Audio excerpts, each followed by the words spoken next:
Allah Resulü sallallahu aleyhi ve sellem'in məscidində namaz qılmaqdır ki, Allah təala bu məsələdə nəsib etdi. Allah təala istəyirəm ki, qıldığımız namazları qəbul olan namazlardan eləsin. Və bacardığımız qədər 5 vaxt namazı, nafilə namazlar, sünnət namazları bu məscidə qılın ki, Allah Resulü sallallahu aleyhi ve sellem hədisində buyurur ki, kim mənim məscidimdə qılınan namaz başqa məscidlərdə qılınan namazdan 1000 dəfədən daha üstündür. 1000 dəfədən daha üstündür. Həmçinin Rasulullah sallallahu aleyhi ve sellemin məscidində bir yer var ki, hansı ki bugün qadınlar orada namaz qıldırar, inşallah əsər namazından sonra kişilər orada namaz qılacaq, buna cənnət bağçası deyilir. Rasulullah sallallahu aleyhi ve sellem hədisdə buyurur ki, evimlə minbərim arası cənnət bağçasından bir bağçadır.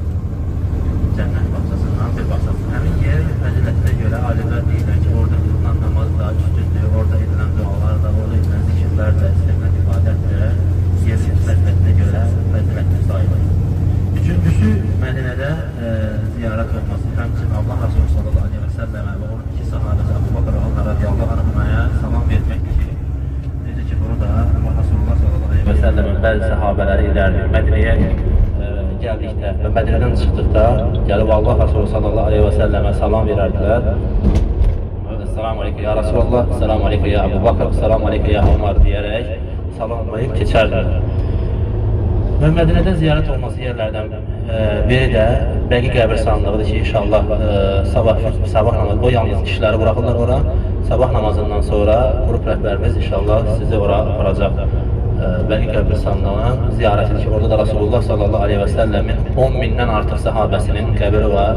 Onların içində həyat yoldaşları qızı Fatimənin, həmçinin Osman radiyallahu və digər sahabələrin, oğul İbrahimin və s. sahabələrin orada qəbiri var. Və Mədinədə ziyarət olması bəyənilən yerlərdən biri də indi getdiyimiz Quba məscididir. Quba məscidi İslamda ilk inşa olunmuş məsciddir. Allah Resulü sallallahu aleyhi ve sellem Məkkədən Mədinəyə keçəndə ilk olaraq Quba məntəqəsində dayanır. Quba məntəqəsi Mədinənin cənubunda, Məscid-i Nəbəvidən təxminən 5 kilometr cənubda, üzü Məkkəyə doğru 5 kilometr məsafədə yerləşir. Və bu məscid, bu məntəqədə müsəlmanlar yaşayırdı.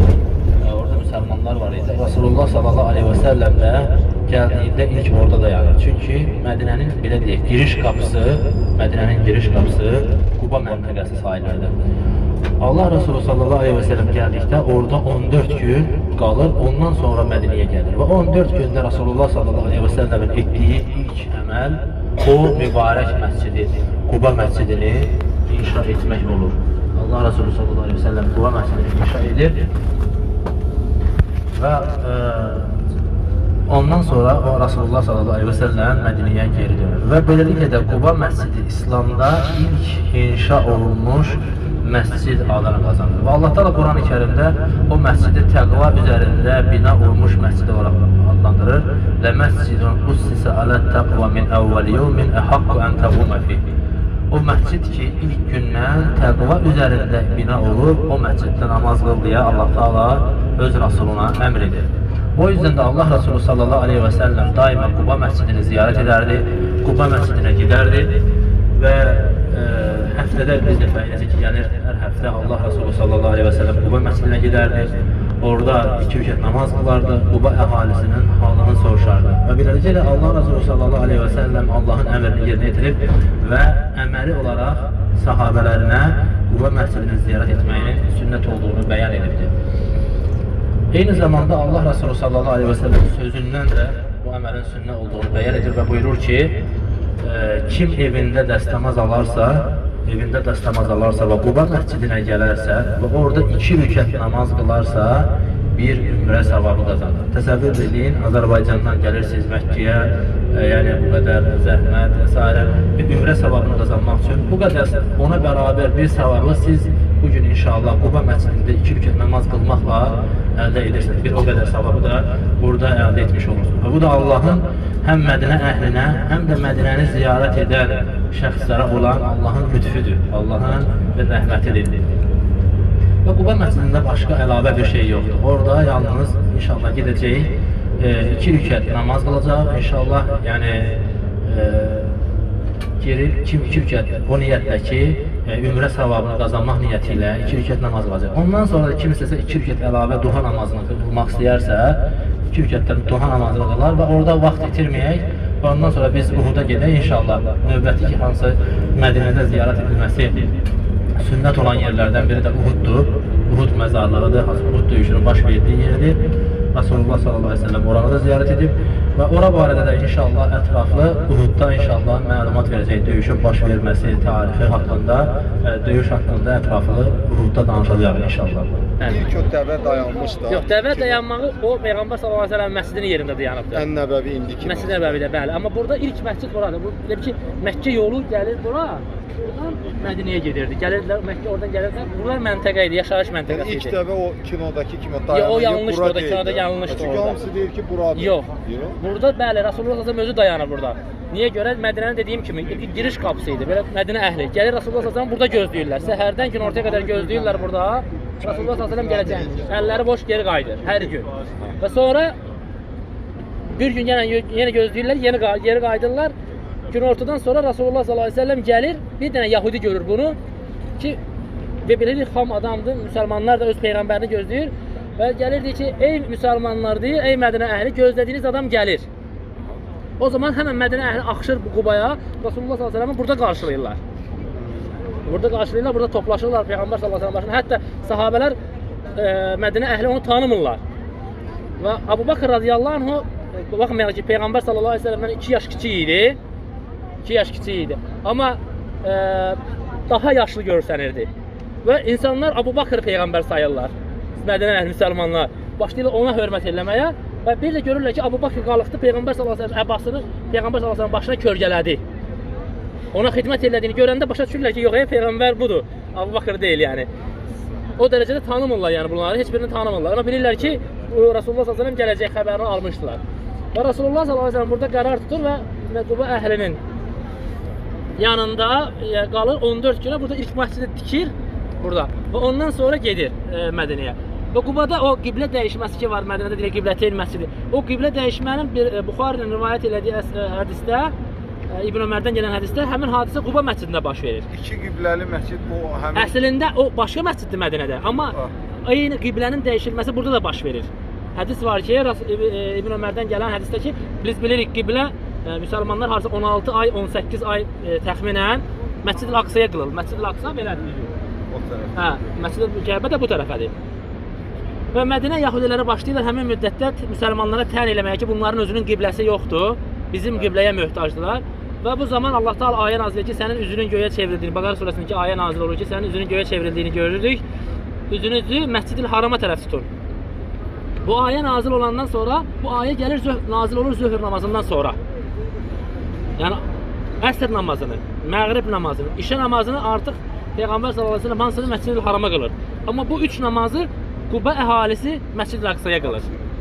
Xəbər, çünki bu 5 kilometr məsafə indiki kimi rabitə yox idi, gedib gəliş yox idi. Məsələn, bu əlavə bir ayrı bir məntəqə idi və buna görə də bunların xəbəri olmur.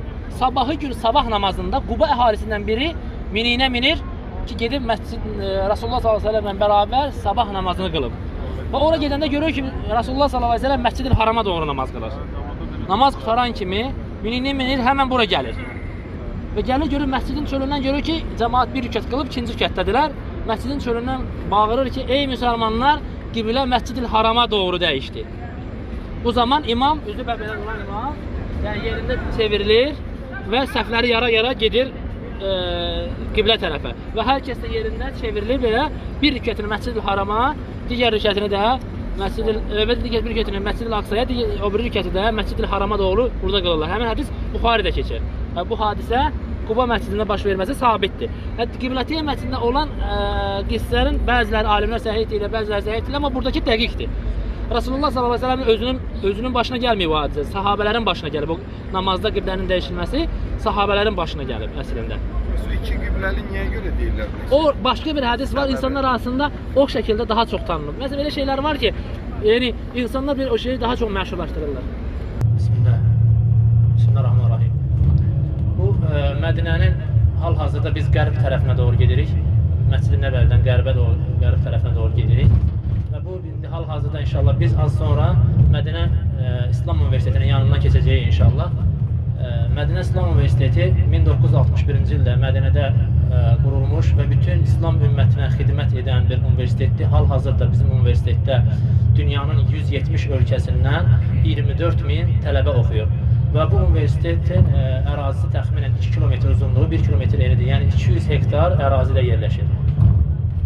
Və bu hal-hazırda biz Vadi Əqiqin üstündən keçirik. Gördüyünüz Vadi Əqiq vadisi. Necə ki, Rasulullah s.ə.v bu vadini mübarək vadi adlandırıb ki, bu vadidə deyir, Cəbrail əleyhissalam mənə dedi ki, 2 rükət namaz qıl. Bu, həmin vadidir. Bu sağ tərəfdə, avtobusdan sağda gördüyünüz Əqiq vadisidir. Vadidən sonra bu yolun qarşımızda gördüyünüz bu tikililər isə Mədinə İslam Universitetidir. Hal-hazırda qarşımızda gördüyümüz Mədinə İslam Universitetidir. Hal-hazırda burada 24 min tələbə oxuyur. 170 ölkədən 24 min tələbə oxuyur. Bizim universitetin içərisində universitetin özünün böyük bir kitabxanası var. Bu qarşısında gördüyünüz, başında balaca kümbezlər olar. O mərkəzi kitabxanadır, 100 minlərlə kitab var orada. Universitetin kitabxanası. Həmçinin universitetin özünün xəstəxanası var. Tələbələrə xidmət üçün xəstəxanası var. Yaxından keçsək, yataqxanalar da içərisindədir. Bütün fakültələr hamısı içərisində yerləşir. Bu binanın içərisində var. Hal-hazırda universitetin yanından keçir. Sağ tərəfində olan universitetin binası. Bu rektorun yaşadığı binadır. Bu da qarşınızda gördüyünüzdə universitetin xəstəxanasıdır. Universitetin xəstəxanasıdır, klinika. Yəni bütün ixtisaslar var. Əgər böyük əməliyyatlar olarsa, onu buradan göndərişlə dövlət xəstəxanalarına göndərilir. Universitetin içərisində tələbələr üçün 3 məscid inşa olunur. 3 dənə ayrı-ayrı məscid var. İkisi tələbələr üçündür, biri də müəllimlərin qıldığı yerdir. Bundan əlavə də hər fakültənin içərisində musallələr var, namazgahlar var. Ayrıca namaz vaxtı gələrsə, tələbələr musalləyə eynirlər, namaz qılırlar. Hər fakültənin içərisində ayrı, məscidlərdən ayrı musallələr var. Bunlar yataqxanalardır, bunlar ilk mən yataqxanalardır. 60-cı, 70-ci illərdə tikilmiş yataqxanalardır, köhnə yataqxanalardır. Təzədən arxada, uzaqdan görünən yataqxanalar isə yeni tikilən yataqxanalardır, fakültələr də o tərəfdə yerləşir. Bunlar hamısı yataqxanalar. Buradan sonra isə bu yeni binalarsa müəllimlər üçün tikilmiş yataqxanalardır. Yəni müəllimlər burada pulsuz qalırlar. Universitetin yataqxanalarıdır. Bu ağ binalar, bir də iləridəki qırmızı binalar müəllimlər üçün tikilir. Universitetin inşallah o tərəfə dönəndə göstərəcəm. Avtobusları var. Avtobuslardan hər gün əsr namazından sonra tələbələri pulsuz Peyğəmbər məscidinə aparırlar. İşə namazından sonra da qaytarırlar. Hər gün tələbələr üçün xidmətlər var. Universitetin məsələn yeməkxanası var, 4 zaldan ibarət, hər zalda da 500 nəfərə eyni vaxtda otura biləcəyi böyük bir, yəni 2000 nəfərə eyni vaxtda qəbul edə biləcəyi böyük bir yeməkxanası var. Orada cüzi bir, simvolik rəqəmlə tələbələr üçün aldıqları stipendiyanın çox cüzi bir hissəsini orada ödəməklə gündə 3 dəfə orada yemək yeyə bilirlər. Bu qırmızı binalar da müəllimlər üçün, bu da müəllimlər üçün yataqxanalardır. Bu sol tərəfdəki isə Mədinədəki başqa bir universitetdir, Dünyavi Universiteti, Tayvan Universitetidir. O da çox böyük universitetdir. Yəni burada bizim universitetdə yalnız kişilər oxuyur, amma Tayvan Universitetində həm kişilər, həm də qadınlar oxuyan bölümlər, yəni qadınlar üçün ayrıca fakültələr var. Dünyavi fakültələr də var, dini fakültələr var orada. Amma bizim universitetdə isə yalnız İslam Universiteti, yalnız dini fakültələr var.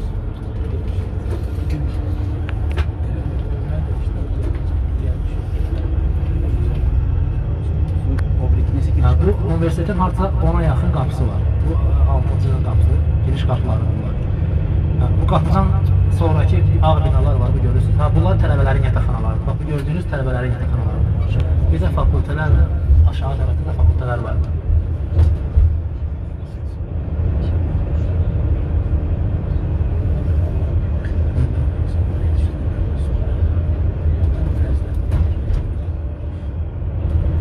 Avtobusda yanacağı universitetin avtobuslarının dayandığı yerdir. Yəni hər gün tələbələri aparmaq üçün. Bunlar hamısı universitetin idarə ərazisidir. Hamısı universitetin ərazisidir. gördüyünüz ərazi. Hətta boş ərazilər belə universitetin ərazisi. Bu universitetin avtobusları var. Baxın avtobuslar.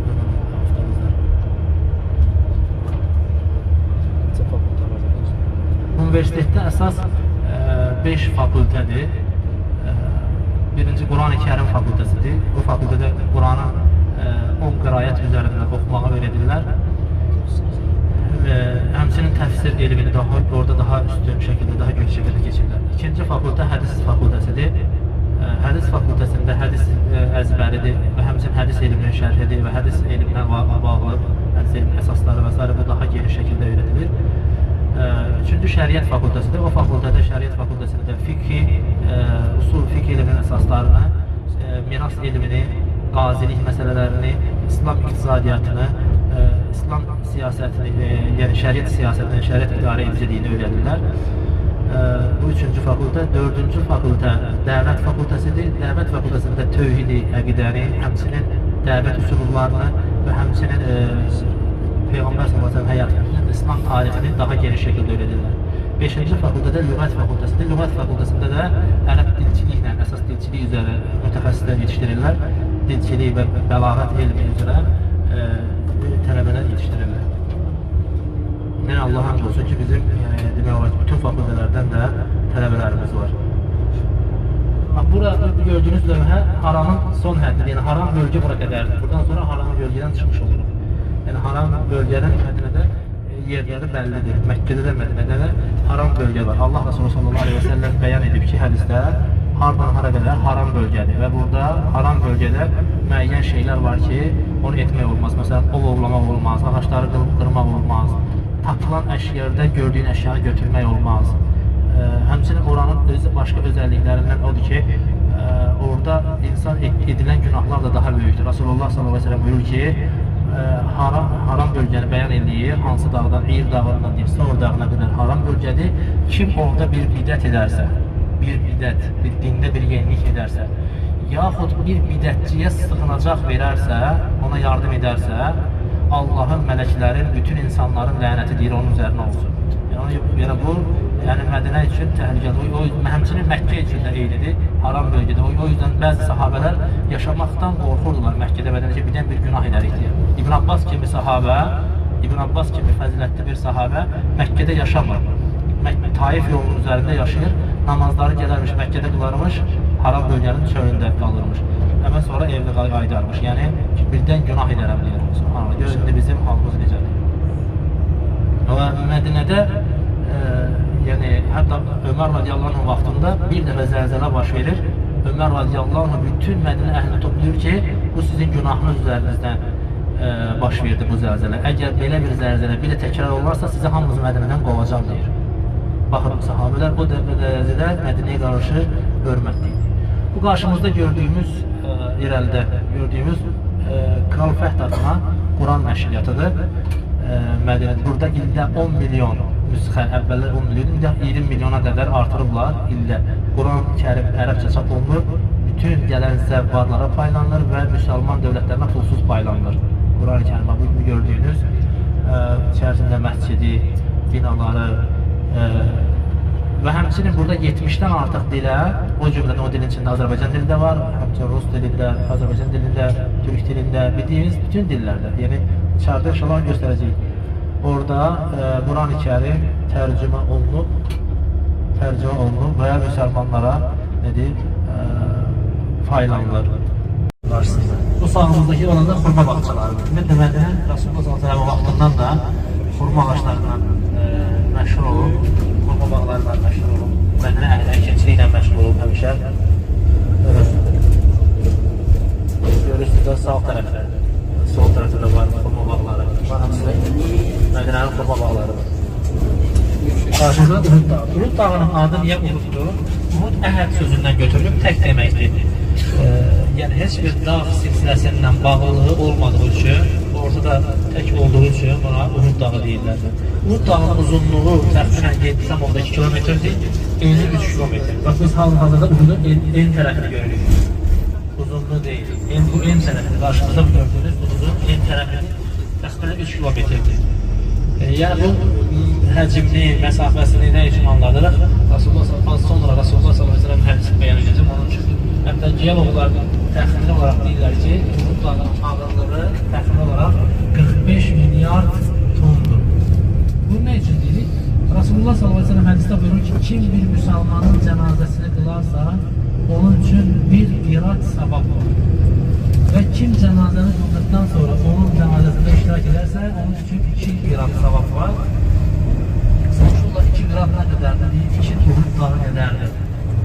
Yəni, təsəvvür edin, bu böyüklükdə qədər bir cənazə namazı qılmazdan savab əldə edirsiniz. Yəni, Allahın lütfü, rəhməti baxın, nə qədər böyükdür. Həmçinin Rasulullah s.a.v. baxın, bir hədisdə səhabələrin fəzilətini bəyan edildiyi ki, mənim səhabələrimi söyməyin, səhabələrimi qarşı dilinizi qoruyun.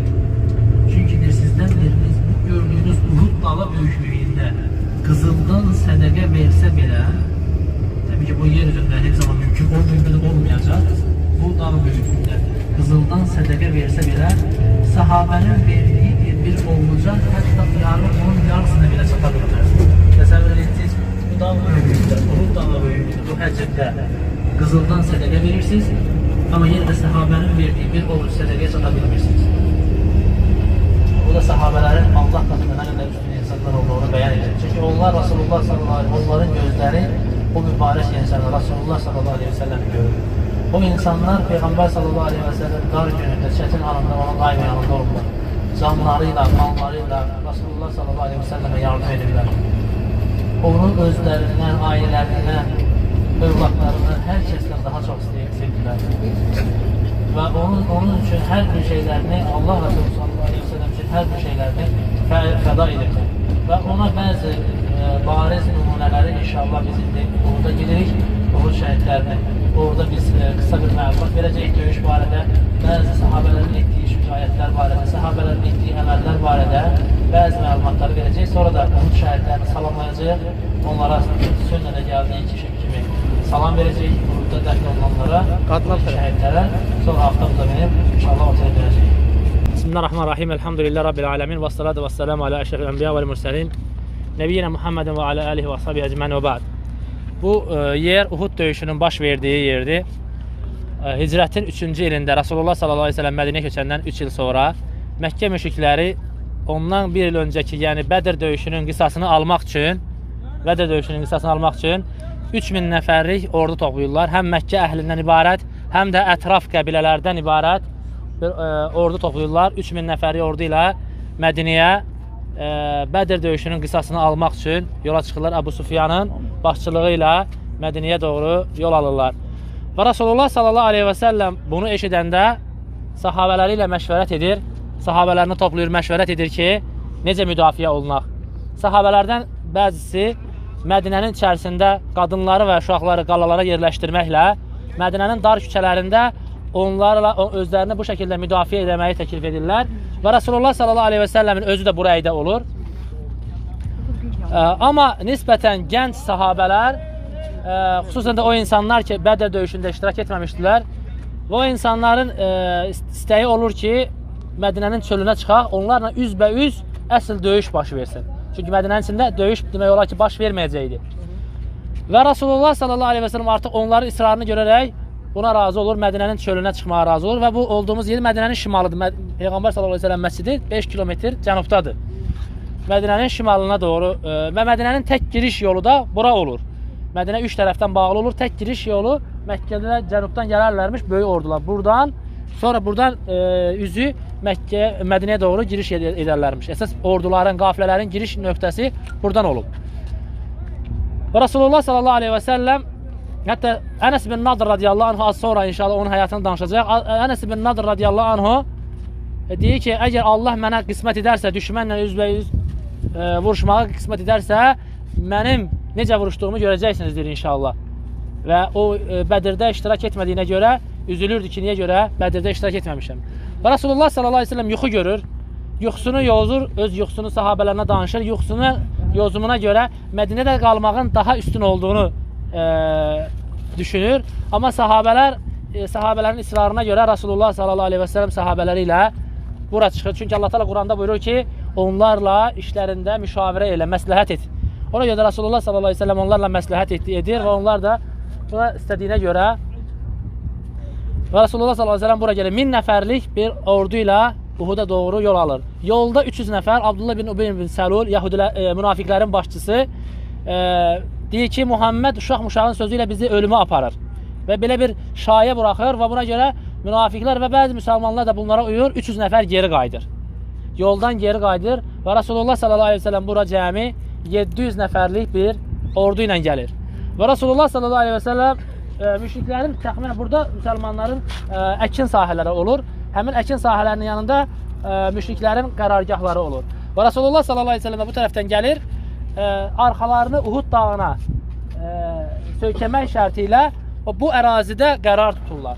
Bu ərazidə qərar tuturlar, həm Uhuda doğru, həm də 50 nəfəri də bu Oxçular təpəsi, bu Ayneyn deyirlər, iki gözə oxşayan Ayneyn təpəsi, Oxçular təpəsinin üzərinə isə 50 nəfəri Rasulullah sallallahu aleyhi ve sellem təyin edir. Abdullah ibn Cübeyr radiyallahu anh'ın başçılığı ilə deyir ki, sizin işiniz orada bizim arxamıza keçməyə mane olmaqdır. Yəni, arxadan gələnləri oxla mane olmaqdır. Müsəlmanların arxasına keçib, onlara arxadan zərbə vurmasınlar deyər. 50 nəfər oxçunu orada təyin edir və onlara tapşırır ki, mən sizə oradan enin demədikcə oradan enməyin deyir. Hətta görsəniz ki, biz onların hamısını öldürmüşük, yenə oradan enməyin. Görsəniz onlar bizim hamımızı öldürüblər, quşlar bizim cəsədimizi dimdikləyir, yenə də oradan enməyin deyir. Mənim əmrim gəlmədikcə enməyin deyir. O şəkildə Rasulullah sallallahu aleyhi ve sellem onları tənbihləyir. Və sahabələri ilə burada qərar tutur və Rasulullah sallallahu aleyhi ve sellem sahabələrinə cihadın fəzilətindən, Allah yolunda vuruşmağın fəzilətindən həmin günü, bir gün qabağı daha doğrusu xütbədə xəbər verir və Rasulullah sallallahu aleyhi ve sellem sahabələrlə burada qərar tutur və düşmənlə üz-üzə gəlirlər. Artıq döyüş başlamazdan öncə belə bir adət var idi ərəblərdə ki, döyüşdən öncə hər tərəfdən bir sərkərdə çıxardı, vuruşardılar. Bir-iki dəfə belə təkrar olardı, ondan sonra iki ordu bir-birinə girərək döyüş daha da şiddətli şəkildə qızışardı.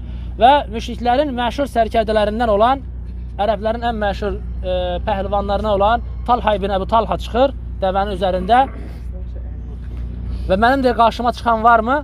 Sahabələrdən Zübeyir ibn Avvam radiyallahu anhu çıxır, yerdən atlanır, onu dəvəsinin üzərindən yerə salır və başını kəsir. Yerdə olan adam, dəvənin üzərində olan adamı salır yerə və başını kəsir.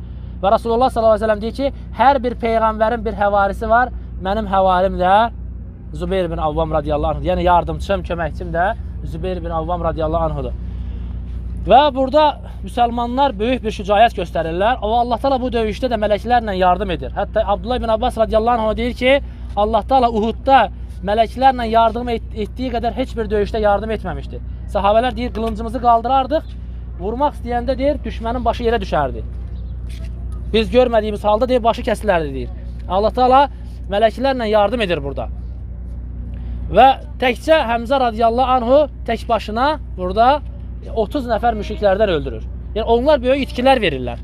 Yəni düzdür, bəzi tarixçilər Uhudu bir məğlubiyyət kimi qeyd edirlər, amma əslində Uhud məğlubiyyət deyil, Uhud zəfərdir. Yəni məğlubiyyəti ona görə deyirlər ki, burada çoxlu sayda sahabə şəhid olublar. Onun da səbəbini az sonra zikr edəcəyik. Amma əslində Uhud zəfərdir. Çünki zəfərlə başladı. Düşmənə böyük itkilər üz verdirdilər və onların da belə bir cahiliyyə adəti var idi müşriklərin. Döyüşə gəldiyində önəmli döyüş üçün özlərində nə qədər var dövlət varsa, sərkərdə əmr edir ki, hər kəs evində nə qədər var dövləti var, özünlə götürsün. Həmçinin qadınları, uşaqları da çıxartsınlar ki, kimsə ailəsinin uşağını qoyub qaçmasın deyə. Və döyüş qızışanda artıq can şirin olduğu üçün artıq ona insan baxmır. Və qoyubla qaçırlar bunlar. Qənimətləri ortada qoyub qaçırlar. Qaçanda oxçular deyirlər ki, qənimət, qənimət. Artıq gedək qənimətləri toplayaq. Döyüş bitdi. Abdullah bin Cübeyr sərkərdələri deyir, xeyr, Rasulullah sallallahu aleyhi ve sellemin tənbihi var. Mənim əmrim olmadan elməyin deyir. Deyirlər, yox, o döyüş əsnasında qəsd edir, başlayırlar yozmağa və dinləmirlər və oradan enirlər. Cəmi 5-6 nəfər qalır orada. 5-6 nəfər qalır və bunu görəndə o zaman artıq düşmən də uzaqlaşır. O vaxt hələ Xalid bin Vəlid İslamı qəbul etməmişdi. 200 nəfər atlı ilə azandan sonra davam edir. Allah Rasulü sallallahu aleyhi ve sellemin onlar əmrini dinləmirlər və oradan enirlər. Oxçular oradan enirlər və bu zaman Xalid bin Vəlid dediyimiz kimi arxadan keçir və müsəlmanların arxasına doğru gəlir. İlk öncə orada təpənin başında olan oxçuları öldürürlər bu 5-6 nəfəri. Sonra isə arxaya doğru gəlirlər və müsəlmanların arxasından hücumaya keçirlər. Və bu zaman müşriklər də geri dönürlər və müsəlmanlar iki tərəfdən mühasirəyə düşürlər və dağa doğru sıxışdırılırlar. Və bu yüzdən sahabələrə iki tərəfdən hücum olduğu üçün müsəlmanlar daha çox itki verməyə başlayır. Sahabələr burada yəni ki 70 nəfər sahabə ona görə şəhid olur. Və onların əsas məqsədi Peyğəmbər sallallahu əleyhi və səlləmi öldürmək olur və Rasulullah sallallahu əleyhi və səlləmə hücum edəndə Musab ibn Umeyr radiyallahu anhu özünü Rasulullah sallallahu əleyhi və səlləmə sipər edir. Və sipər edir və onu Musab ibn Umeyri öldürürlər və onlar elə bilirlər ki, Peyğəmbər sallallahu əleyhi və səlləmi öldürdülər və başlayırlar qışqırmağa ki, Muhammed öldürüldü, Muhammed öldürüldü.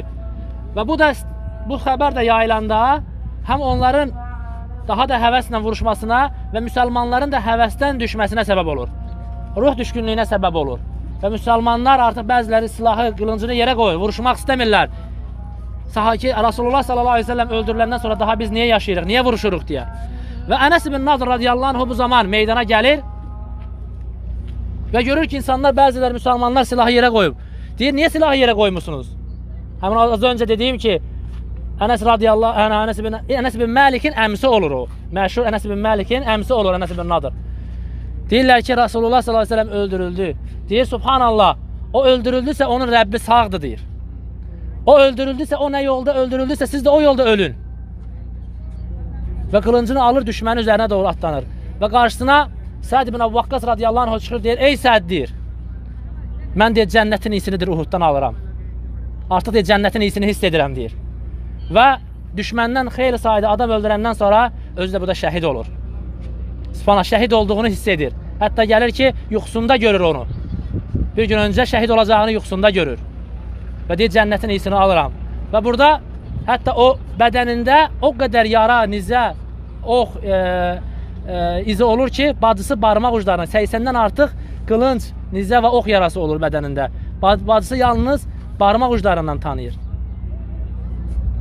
Və burada ilk şəhid olan sahabə Abdullah ibn Haram radiyallahu anhudur.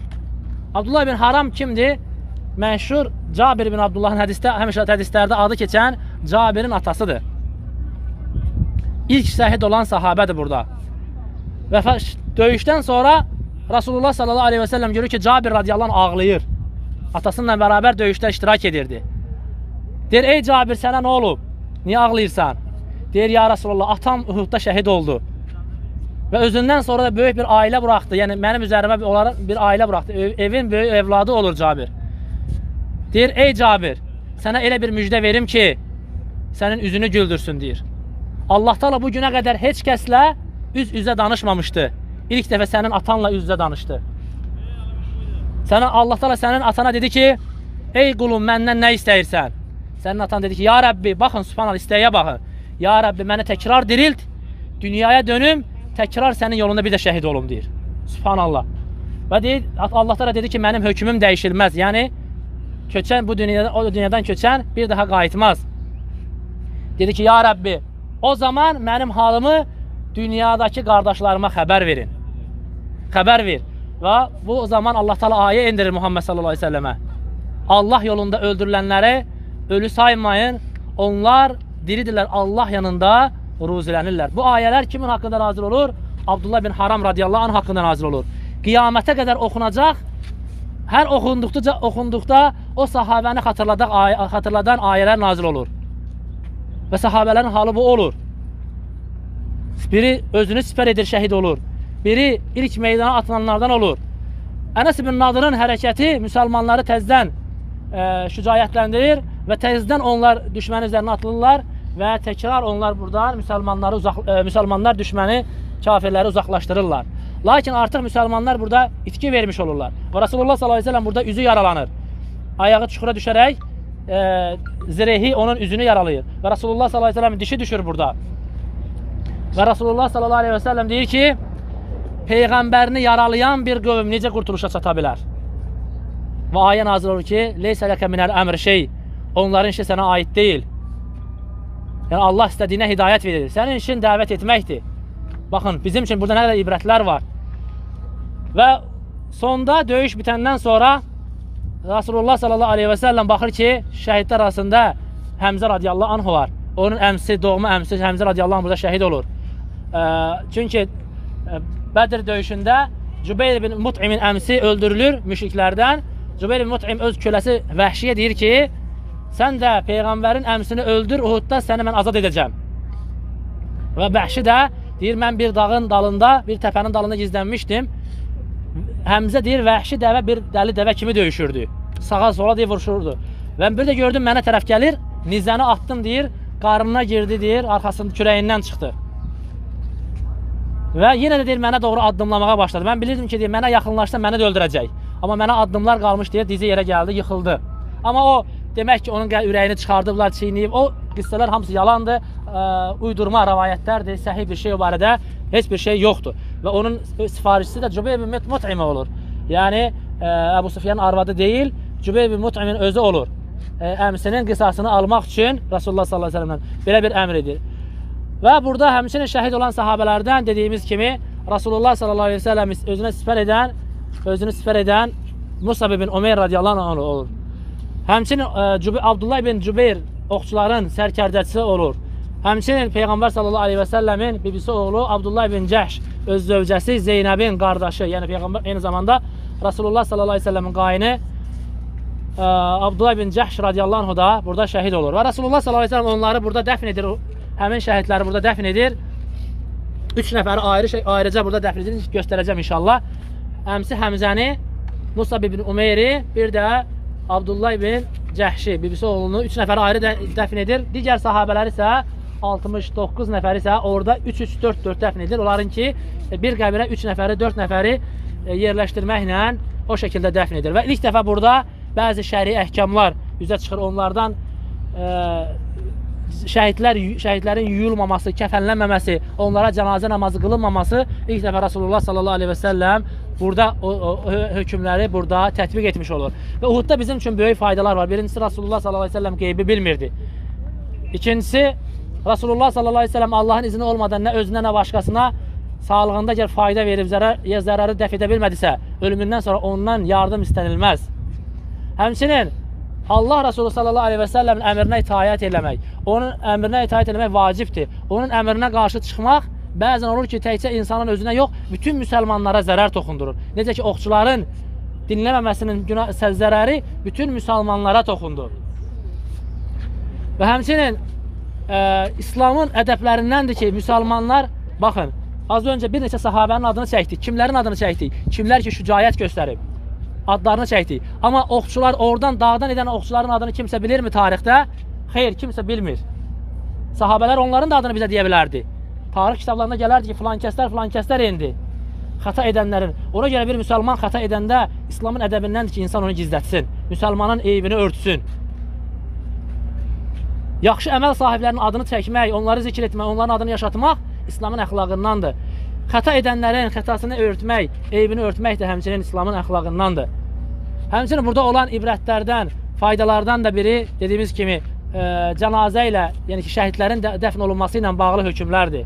Həmçinin Rasulullah sallallahu aleyhi ve sellem Uhuddan sonra, Uhud döyüşündən sonra daima buranı ziyarət edərdi. O sahabələri ziyarət edib, onların qəbirlərini ziyarət edərdi, onlara salam verərdi. O yüzden də biz bura gəldik, onlara salam verəcək. Yəni Rasulullah sallallahu aleyhi ve sellemin bir sünnətidir. Həmçinin burada şəhid olan sahabələrdən, əzəmətli sahabələrdən biri də Hanzala radiyallahu anhudur. Hanzala radiyallahu anhu Mədinədə yaşamırdı. Yəni Mədinənin içində yaşamırdı. Mədinənin biraz ətrafında, uzaq yerdə yaşayırdı. Və müsəlmanların Uhuda döyüş üçün getdiyindən xəbərsiz idi. Həmin günü Hanzala radiyallahu anhu evlənir. Uhud döyüşü olan gündən bir gün qabaq evlənir və səhər sübh namazında eşidir ki, müsəlmanlar Uhudda da döyüşə gedir. Təzə evlənmiş adam ailəsini buraxır. Hansı ki, Rasulullah sallallahu aleyhi ve sellem onu döyüşə dəvət etməyib. Və evlənib. Baxın, müəyyən qədər üzürü var. Həmən qılıncını götürür, Uhuda gəlir. Və Uhudda şəhid olur. Uhudda şəhid olanda sahabələr deyir, ya Rasulallah, bu Hanzalanı nə edək? Sahabələri dediyimiz kimi Rasulullah sallallahu aleyhi ve sellem qüsl etmədən dəfn edir. Cənazəni yumadan dəfn edir. Deyirlər, bəs ya Rasulallah, Hanzala radiyallahu anh nə edək? Çünki o cənabətli halda gəlmişdi döyüşə. Eşidən kimi həmən gəlmişdi. Rasulullah sallallahu aleyhi ve sellem deyir, onu da yumayın deyir. Çünki onu mələklər yudu. Yəni ona görə Qasilul Mələikə deyirdilər ona. Mələklərin qüsl verdiyi sahabə idi, subhanallah. Adam demədi ki, mən təzə evlənmişəm, üzürüm var. Baxın, onlar İslam üçün nələr etdilər. Canlarından, mallarından keçdilər. Bugün həmçinin bizdə burada olan ibrətlərdən biri də müsəlman Allahın dini üçün bacardığını etməlidir. Hər kəs bildiyinlə, elmi olan bildiyi elminlə, gücü olan gücünlə, varı olan varınla Allahın dinini yaymağa yardım etməlidir. Bu kiminsə mülkü deyil, kiməsə məxsus deyil. Bu Allah Azza və Cəllənin dinidir. Kim bura bu dinə yardım edərsə, bu dinin yayılmasına yardım edərsə, o sahabələrə inşallah özünü bənzətmişlərdəndir. Uhudda Rasulullah sallallahu əleyhi və səlləmə özünü bənzətmiş insanlara inşallah ki, onlardan sayılır. Kim ki müsəlmanları dar günündə, çətin günündə yardımsız buraxırsa, onlara yardım etmirsə, o Uhudda da olsaydı, Uhudda da Peyğəmbər sallallahu əleyhi və səlləmi sahabələri yardımsız buraxardı. Ona görə də müsəlman bu hadisələrdən, tarix hadisələrdən təkcə tarix olaraq deyil, eyni zamanda ibrət nəfsinə, özünə ibrət olaraq da öyrənməlidir ki, bizim üçün hansı ibrətlər var? Bizim üçün ən önəmli ibrətlərdən nədir? Biz özümüzü necə bənzədə bilərik? Necə biz də sahabələr kimi Allahın dininə yardım edə bilərik? Allah təala istəyirəm ki, bizi eşidib faydalananlardan Azza və Cəllə etdiyiniz ibadətləri qəbul eləsin. Allah Azza və Cəllə bizləri sözümüzdə, əməlimizdə ixlaslı qullarına eləsin. İndi gedək inşallah salam verək sahabələrə. Qəbirstanlıqda oxunan adi müsəlman qalasında olan duadır. Və bilməyənlərə inşallah biz deyəcək, təkrar eləyərsiniz. Və sonra inşallah gedək namazı qılaq, qayda otelə inşallah. Allah razı olsun. Bax, bu gördüyünüz bu qəbirlər Həmzə radiyallahu anhın qəbridir. Musab ibn Umeyr radiyallahu anhın qəbridir. Bir də Abdullah ibn Cəhş radiyallahu anhın qəbridir. Bu üç qəbir. Digər sahabələrin qəbri isə bu tərəfdədir. Bax, bu gördüyünüz böyük övzənin içərisində isə o Ağdaş orada 70-ə yaxın sahabənin qəbri isə oradadır. Orada 3-3-4-4-dür. Bu üç nəfər isə dediyimiz kimi Həmzə radiyallahu anhudur, Musab ibn Umeyr radiyallahu anhudur, bir də Abdullah ibn Cəhş, Peyğəmbər sallallahu əleyhi və səlləmin qayını Abdullah ibn Cəhşin qəbridir. Və burada ətrafında bu sonradan düzəltmə bir şeydir. Bu ətrafının nədir bu hasarı. Təxminən Uhud döyüşündən 50 il sonra Mədiniyə güclü sel gəlir, yağış yağır və sel gəlir qəbirlərin üzərini açır. Sahabələr gəlirlər ki, deyir necə dəfn olunmuşdusa, qəbirlər o formada idi. Elə bir ki, yeni dəfn olunmuşdu. Torpaqlayırlar, sonra isə ətrafına nədir? Xəndək qazırlar. İnşallah indi gedək namaza inşallah.